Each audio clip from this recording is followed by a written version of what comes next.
And he said to me, he says, we all know that Marilyn Monroe putting a big load of skyrockets in it. The mailbox went up in flames. And that night at 1 o'clock in the morning, the phone rang. I picked it up and somebody said, "Skyrockets in your box at night. Oh, what a beautiful sight, motherfucker." Interestingly, there was a man on my executive committee. He was a very well-known actor and singer named Burl Ives. And Burl Ives, he was a 33rd degree Mason. So all of you people who think that all these secret societies, everyone in it knows everything, they don't know anything. And he said to me, he says, we all know that Marilyn Monroe didn't die of an overdose. Boop, boop, be doo. He said, do you know why they killed Marilyn? Mr. President, the late Marilyn Monroe. And I said, well, I didn't until I got this document. It's a virtual death warrant because she was found a couple days later. 3 August 1962, wiretap of telephone conversations between reporter Dorothy Kilgallen, who was looking into Roswell and other UFO issues, and her close friend Howard Rothberg, from wiretap of telephone conversation of Marilyn Monroe and Attorney General Bobby Kennedy. Rothberg discussed the apparent comeback of the subject with Kilgallen and the breakup with the Kennedys. This is referring to the fact that Marilyn Monroe had been having an affair with not one but both Kennedy brothers, and it was becoming conspicuous, so they broke it off. Rothberg indicated in so many words that she had secrets to tell, no doubt arising from her trysts with the President and the Attorney General. One such secret mentions the visit of the President at a secret air base for the purpose of inspecting things from outer space. Now, this is 1962. Kilgallen said that if the story is true, it would be a terrible embarrassment for Jack and his plans to have NASA put men on the moon. We choose to go to the moon in this decade and do the other things, not because they are easy, but because they are hard. The subject repeatedly called the Attorney General and complained about the way she was being ignored by the President and his brother. Subject threatened to hold a press conference and would tell all. It's a tragic situation because she was an actress. She didn't understand the national security state and the viciousness of those who want to keep these sort of secrets. The aliens won't let it happen. You reveal all their secrets. They exercise strict control over us. Now, you know, there are a lot of people that are going to examine your facial expressions here, every twitch, everything, and say, and of course, so did you look? Did you see? Did you explore? I can't reveal anything. Oh, really? Because President Clinton said he did go right in, and he did check, and there was nothing. Well, you know, that's what we're instructed to say. One of the most powerful elements of the structure of secrecy has to do with the infiltration and control over mainstream media. It's a media of belief, a media of belief. The whole media is controlled by a few corporations thanks to deregulation by the FCC. You mean Disney, Fox, Westinghouse, and good old GE? They own networks from CBS to CNBC. They can use them to say whatever they please and put down the opinions of anyone who disagrees. We observed firsthand the intelligence community influencing the media when they're trying to cover this story. We have memoranda after memoranda after memoranda citing the psychological warfare and propaganda value of the subject. This is a very important thing for the public to understand. How do you keep something secret? You hide it in plain sight. And I suspect that unless the Defense Department proves us otherwise, that it was probably some form of an alien spacecraft. And I think as a public figure you have to be very careful about what you say, because people can have pretty emotional reactions, and I said my goal wasn't to try to stir the pot. And now I'll ask Officer Stein and his colleagues to escort the accused into the room so that we may all look upon the guilty party. Don't get him too close to me, please. In the alien costume, the governor's chief of staff. Now, this just goes to show that you guys are entirely too serious. So it's there. Everyone, I mean, there's 5% of the U.S. population have seen these objects. But you create an environment where the subject is so pilloried and ridiculed that no respectable scientist or doctor would want to be identified with it. Internal documents from the Defense Department and intelligence agencies explicitly stating that they want to have this campaign of ridiculing and destroying the credibility of completely credible, completely honest eyewitnesses to UFO sightings and even sightings of extraterrestrial beings on the ground, that they want them discredited. They want their credibility destroyed. If someone comes out and says, I saw a UFO on TV, the only ones that see a UFO in the TV programs are the rednecks out in the country that are going coon hunting or alligator hunting at night. You don't find anybody with any kind of smarts or some professional individual saying, hey, last night, let me tell you what I saw.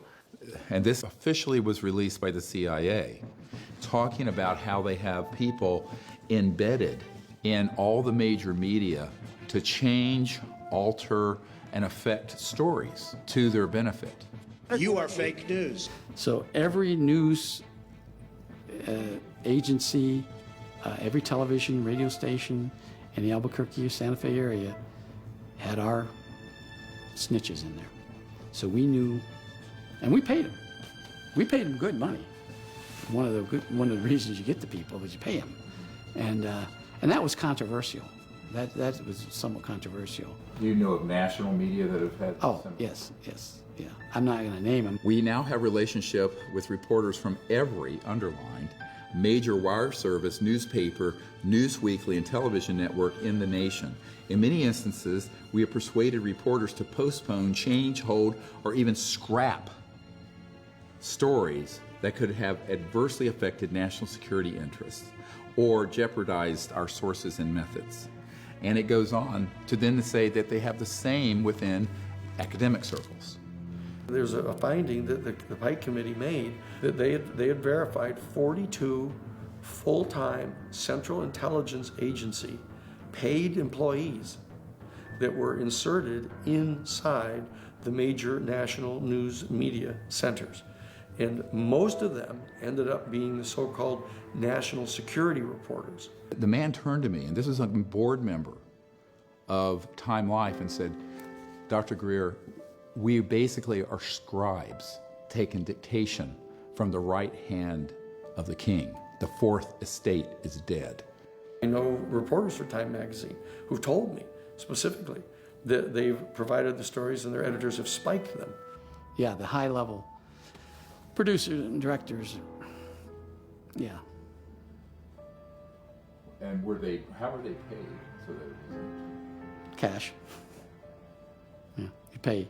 What you do is you make them sign a form and you tell them, you got to report this to IRS. But whether they do it or not, you're not going to give your form to IRS. I paid. I better not say. Some of them are large. If you, Ms. McClain, know of any proof about aliens, you can give it to me, and I guarantee you I will get it out. But I am skeptical. Based upon my experience representing NBC and representing the New York Times, I know that they will refuse to publish information, which in my judgment is clearly important information for the public to know. The corruption of the media means that you have then undermined democracy and our basic constitutional protections.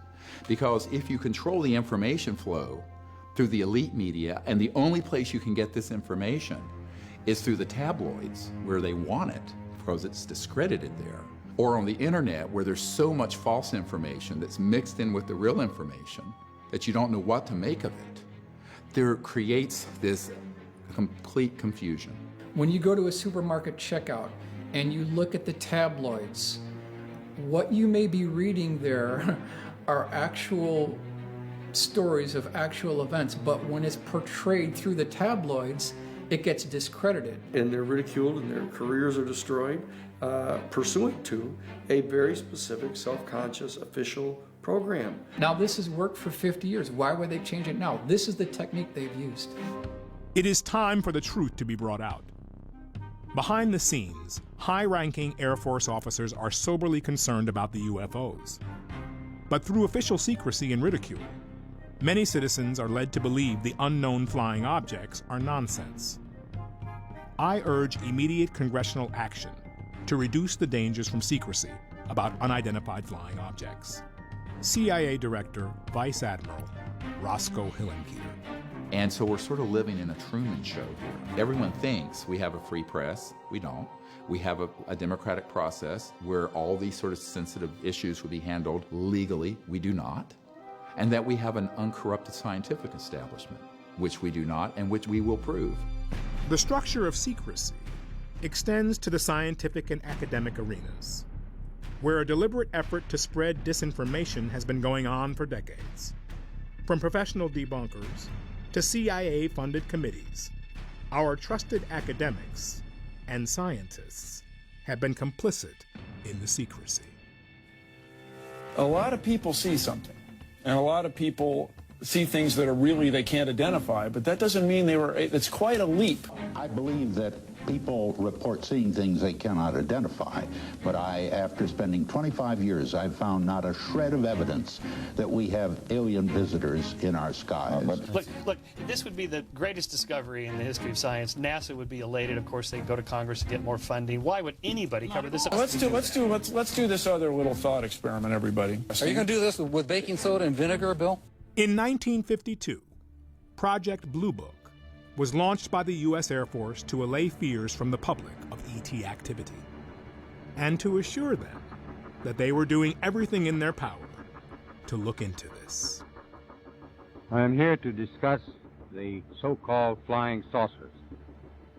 The Air Force interest in this problem has been due to our feeling of an obligation to identify and analyze to the best of our ability anything in the air that may have the possibility of threat or menace to the United States. There's been a decision made within the national security state infrastructure to ridicule and dismiss cases that they know positively are cases of genuine sightings of UFOs and extraterrestrial beings. That's perfectly clear. Project Blue Book was headed up by Dr. J. Allen Hynek, a professor of physics and astronomy at Ohio State University.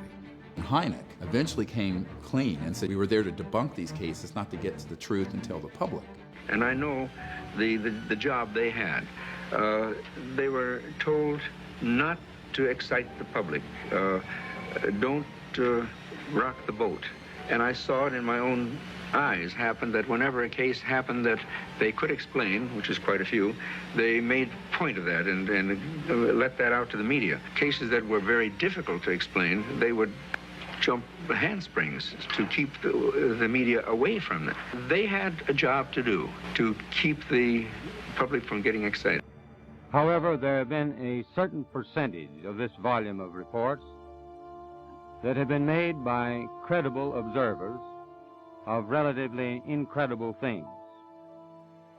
It is this group of observations that we now are attempting to resolve.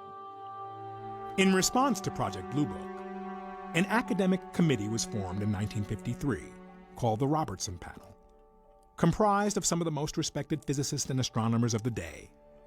The Robertson Panel was tasked with providing a fair and independent academic analysis of the UFO case files. And in this document, it says point blank that the people who are on this committee are answering and working with the CIA, but that can't be disclosed. And these are esteemed scientists in academic university settings. It says point blank, when there's a very strong piece of evidence, we need to set up something so we release certain type of balloons and film it so that it will look like that, to sort of debunk it. And we need to engage astronomers and amateur astronomers and set up a sighting situation where we show them some evidence and then show them how it's debunked. Fast forward to 1968. The Condon Committee was formed, led by Dr. Edward Condon, a professor of physics at the University of Colorado. Now, ostensibly, this was an objective scientist who was heading up a committee to tell the truth, because I'm a scientist. These guys are scientists second. They're humans first. And it says it cannot be allowed to be known that Dr. Condon et al. Are actually working with the CIA for these psychological warfare and spin factors. I concluded that this was not an objective study. So I wrote a letter to Condon, and he was so furious at that he called up James S. McDonald, who was at that time the chairman of the newly merged Douglas and McDonnell aircraft companies, and tried to get me fired. This is in these documents. This is not a theoretical case. This is why I say you form a committee when you want to kill something. I must admit that any favorable mention of the flying saucers by a scientist amounts to extreme heresy and places the one making the statement in danger of excommunication by the scientific theocracy. Frank B. Salisbury, Ph.D.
And from the very first meeting I had with the director of Central Intelligence, I didn't need to convince him that the UFOs were real. I mean, in fact, I pulled out all this dispositive evidence that Carl Sagan would want to see. And he said, I already know this is real. But I want to know why I, the CIA director, James Woolsey, and the President of the United States aren't being told anything about it. The why is always the hardest question to ask, and nobody asks it. And I began to explain to him what it really is a big technological question.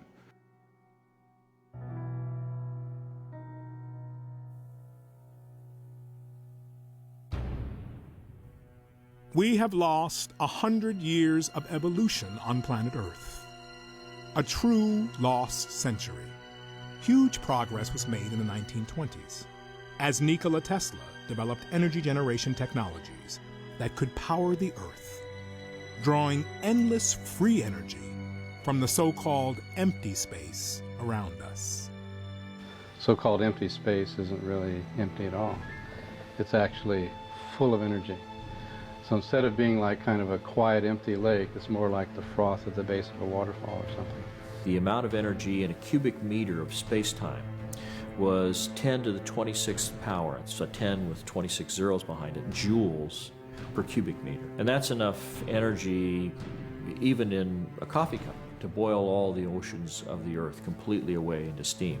The acronym Unidentified Flying Object is a deliberately obfuscating term. And what it really is an alternative energy and propulsion system. They had a piece of, they thought was plexiglass, a rectangular piece of plexiglass, for years before they figured out it was the energy device for the craft. And it was connected in such a manner that this device could power a very small watch up to a city. Power was determined by what the demand on it was. And so each craft had one of these. The implications of free energy go far beyond keeping the lights on in your home or running your car without gasoline. Most of the cost of making anything, from growing food to constructing a skyscraper, is the energy used to mine the raw materials out of the ground. Ship, process, ship again, package, and deliver. A free energy society in which the cost of manufacturing and agriculture move towards zero would mean endless abundance for everyone on Earth. They already exist. It's not like they even have to be invented. You and I, the taxpayers, have already paid trillions of dollars, literally, in super secret black budget funding to develop these systems. This is the society we could have had a century ago. We could get rid of smog, we could get rid of pollution. You wouldn't even need solar panels at this point. We could change transportation in a microsecond. The way we build homes would be completely different. The way we govern our lives would be completely different. And all the literally hundreds of trillions of dollars in assets that are in coal, natural gas, uranium, nuclear power, public utilities, they're all obsolete. Many people would say, well, doesn't that mean the secrecy's been a good thing? I said, well, that would be like saying we should have never come out with the automobile because the horse and buggy manufacturers would have gone out of business, or come out with computers because Royal typewriters didn't get ahead of the curve and they went out of business. When we go outside and we look at our cars, we look at our airplanes, we're already looking at dinosaur technology. It's laughable where we are right now. We should be at least 100 years ahead of where we are right now. And there are still files on this issue classified, top secret, from 100 years ago, for the same reasons. Because the macroeconomic order of fossil fuels, petrodollar, a handful of industrial elites and corporations would be completely transformed. But the folks who actually call the shots in the multi-trillion-dollar global economy, they don't want to see that happen. They know that if that power was, delineated to the average person, we wouldn't need them anymore. They don't want it today, and the likes of J.P. Morgan and others back 100 years ago didn't want it. When they found out that Tesla had passed away in the Hotel New Yorker, they came in, they had the manager of the hotel open the safe, and they took all of Tesla's papers. And this was to the director of the FBI from the Department of Defense in a turf war trying to get that information and lock it up. This is not a contested document. This has been officially released. A century of artificial scarcity has produced a destabilized, dehumanized, war-torn world, where the power and wealth have been transferred from the many to the hands of the few. If you take that on, you're going to run into the mother of all buzzsaws in terms of the national security state. Some of the breakthroughs in the past have been deliberately suppressed. There are 5,135, I believe it is, patents that have been confiscated under national security seizures. Now, these are just the patents.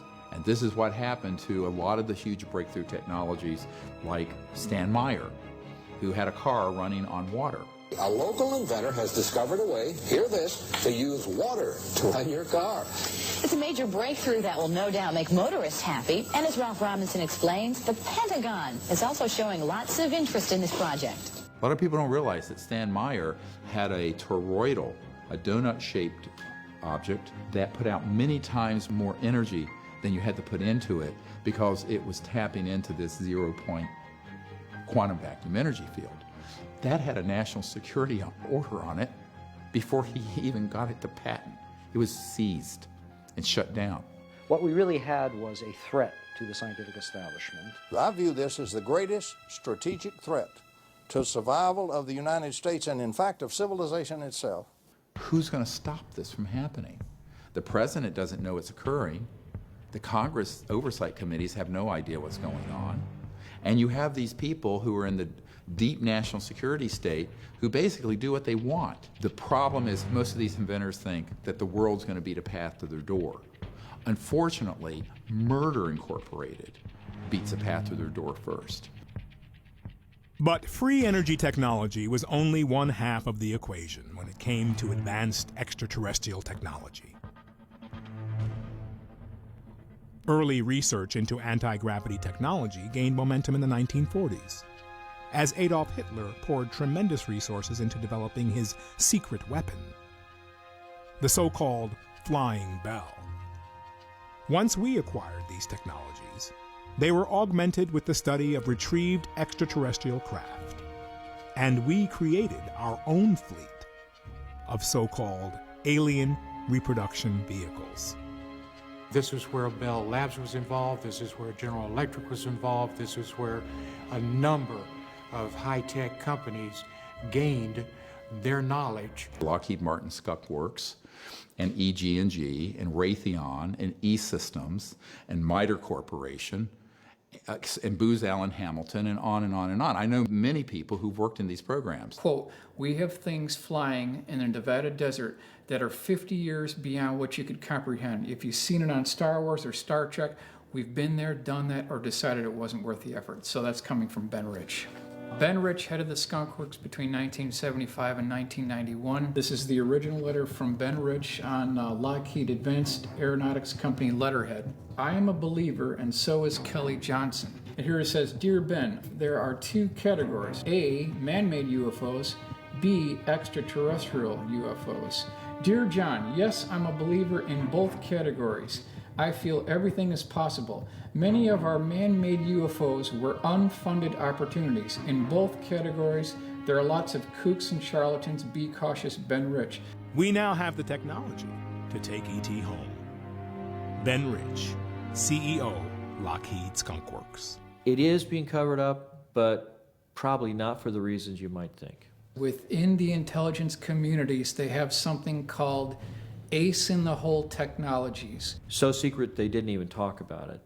November 12th of 1988 was their dog and pony show, a classified military exhibit at Norton Air Force Base. And then off in a separate section of the hangar behind a curtain, which was opened up once everyone had gathered, were 3 of these so-called alien reproduction vehicles, or ARVs.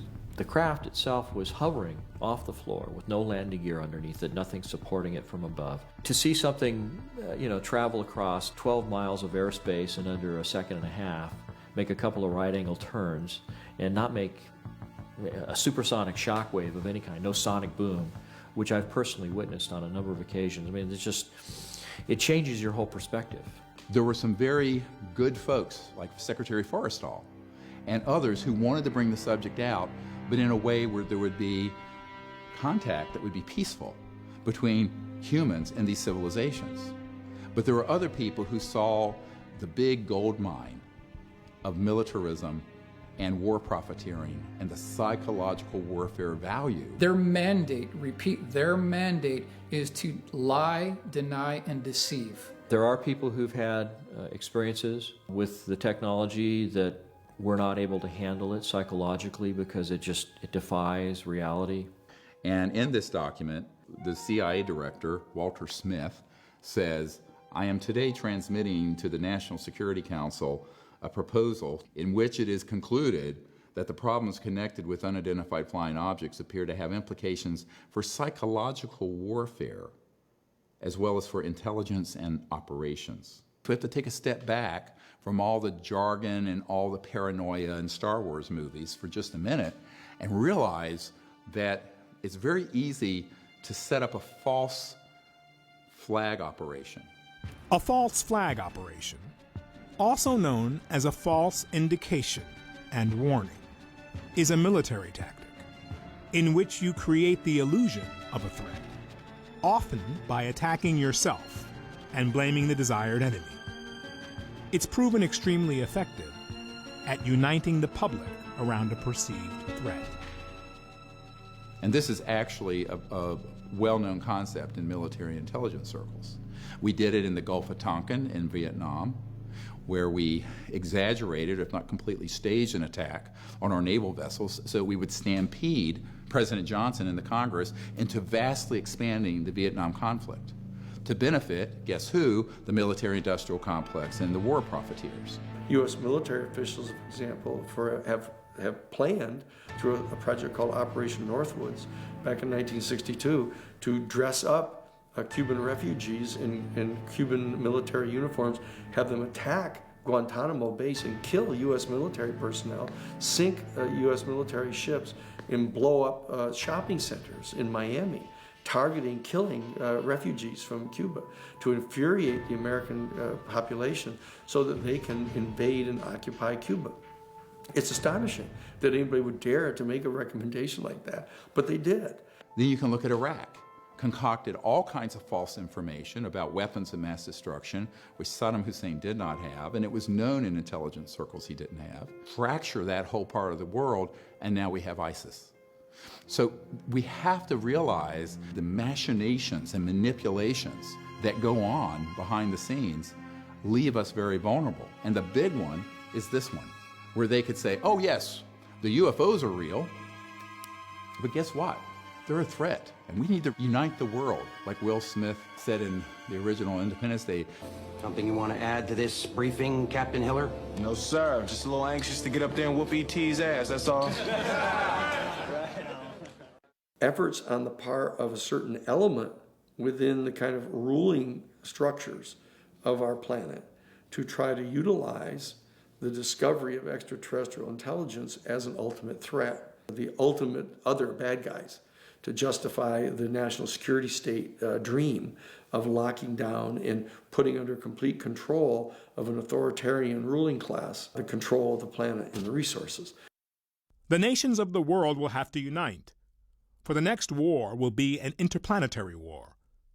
The nations of the Earth must someday make a common front against attack by people from other planets. General Douglas MacArthur. Can you realize that we, that you and I, that all of us, have actually begun the exploration of another world? We have taken the first historic step into our solar system. I am Werner von Braun. Werner von Braun was one of the top scientists brought to the U.S. from Germany after World War II as part of Operation Paperclip. He invented the V-2 rocket for Adolf Hitler and became the chief architect of the Saturn V rocket for NASA's Apollo moon missions. In his deathbed confession, von Braun warned of a plot to pull off the ultimate false flag, using back-engineered alien reproduction vehicles to stage an invasion from outer space. When von Braun was dying in front of me, the very first day that I met him, he had tubes draining out of his side. And he was tapping on the desk telling me, "You will come to Fairchild." I was a school teacher. "You will come to Fairchild and you will be responsible for keeping weapons out of space." The strategy that Werner von Braun taught me was that first the Russians were the enemy against whom we're going to build space-based weapons. Then terrorists would be identified. Then we were going to identify third world country crazies. The last card is the alien card, and all of it, he said, is a lie. A lie. Have you been exposed, or did you come across in your career and your network the false INW or the deceptive indication and warnings projects related to this? Yes. And what did you find out about those? That's pretty hush. I don't think I should talk about that. Okay. Yeah. I mean, that's what when I briefed the head of the Defense Intelligence Agency, that was the main subject. That is, that's very sensitive. Yeah, it's very sensitive. Yeah. I occasionally think how quickly our differences worldwide would vanish if we were facing an alien threat from outside this world.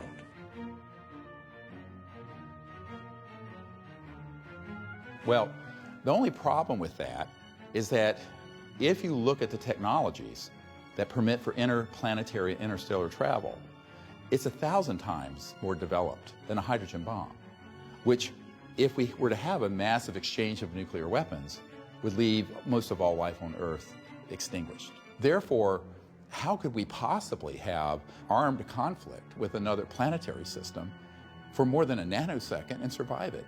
They know that we couldn't.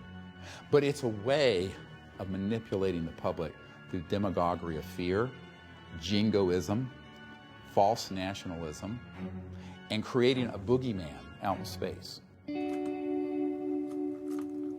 Were you surprised when your daughter enlisted? Not at all. She's a born leader.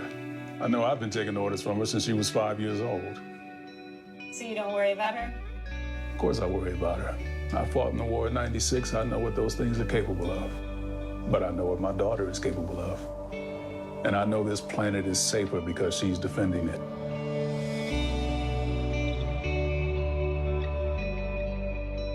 They could pull it off. They could definitely pull it off. Right now, they have the technology to mimic the form, fit, and function of extraterrestrial UFOs. They have the technology, absolutely. It's seamless, and you can never tell the difference. If they do have a false flag invasion, they're going to use one of these. This is the Hudson Valley Boomerang. This is 1982 to 1989. Over 25,000 eyewitnesses reported this craft. They can use the saucers, the cigars, the pyramids, the triangles as a united coalition, and that's how they're going to do it. We're talking about 150 to 172 feet across for the wingspan, which is the identical wingspan of the B-2 stealth bomber. So the question we need to ask is, was some of that $22.4 billion used on the B-2 poured into this program? It's the exact same time frame. When they power up and when they accelerate, it looks like a spark off a grinding wheel, and you could never know the difference. So if they wanted to hoax an alien invasion, they could do it, and they could do it in a way that's 100% believable. They started doing all kinds of psychological warfare entrainment of the public by staging hoaxed events, such as cattle mutilations. Oh, it's a flying saucer who did that. It's a covert paramilitary program, human. So if you wanted to start indoctrinating people into a false threat from outer space that Wernher von Braun warned us